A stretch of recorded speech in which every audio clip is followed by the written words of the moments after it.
We often say that you have to be positive, you have to have positive visualizations, and that's obviously true. You have to see what you want to have happen in the future, but when you study rare people, it's weird because what they actually envision are challenges, obstacles, opponents, monsters they're going to defeat. They're seeing themselves being pitted against elite competition. And they do this when they're driving around, they put on music, they see it. They do it if you're an athlete, they do it when they're practicing. They can be on a basketball court or playing a round of golf by themselves, and they're pretending there are people in the gallery and they're in impossible positions. And you've actually probably done this if you're a kid and you've ever shot a basketball in your driveway. 3, 2, 1. You're putting yourself in challenging positions. That's what visualization really is. We say we have to be optimistic and positive, but really, rare people, what they do is they see challenging situations that they have to overcome, and they get a juice, an emotional juice out of that. So part of visualization, maybe the main part of it, is not just seeing it, but the feelings you have when you're doing it, the feelings of triumph, the feelings of confidence you get from in your mind repetitively seeing yourself succeed, going up against the forces which are pitted against you. That's how you start to develop inner strength, and you don't have to go out into the world and look for reps in the world. Meaning, you don't have to be in a ton of situations where you need to make a game winner. You don't have to actually be in an environment such as giving a speech to get better at handling the nerves of giving a speech. You can use your mind. You can recreate the environment.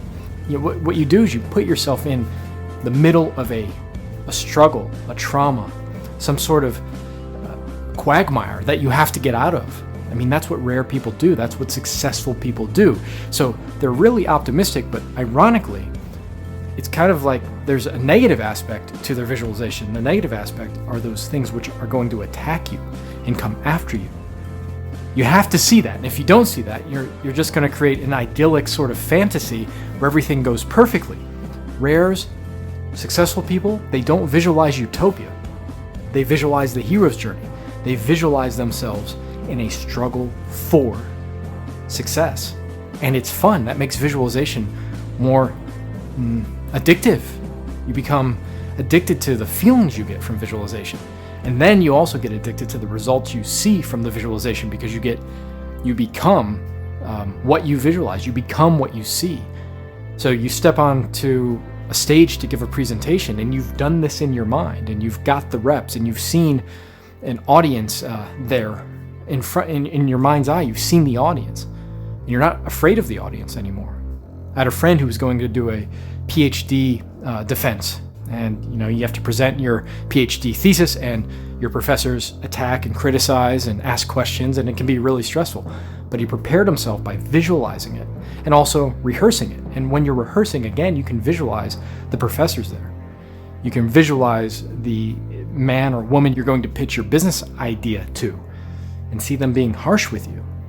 So there's something within a rare person that intuits that when you visualize, you want to fight monsters. In every movie we see, every book we read, the climax is the good guy versus forces that are almost seemingly way beyond his power and control, but he learns how to handle them, and he becomes better at handling them as time goes by. So when you visualize, it's important to be positive, but make sure you create obstacles and challenges in these visualizations to give them energy, emotion, and true power.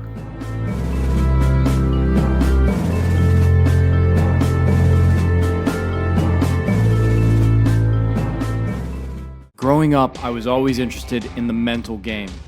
After years of study, I developed the BasketballBrain program. My life is devoted to helping others achieve their greatness. I hope you'll like, subscribe, and if you take a chance with the BasketballBrain program, I promise you your game's going to reach levels that you never thought possible.